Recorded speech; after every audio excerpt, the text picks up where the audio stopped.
Ôi, đi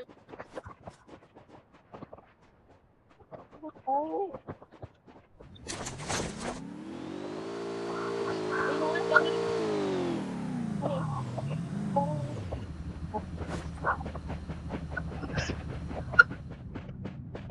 Cứu cứu gì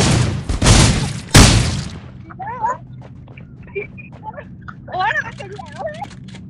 Bà Trường. Bà Trường chết tiệt bà chết bà sợ mất hồn. Tên nè bà phải gắt cho nó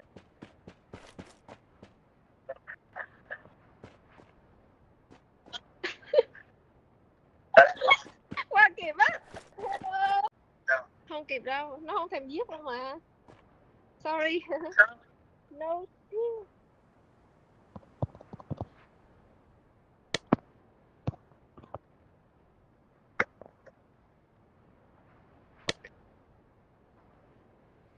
Please subscribe.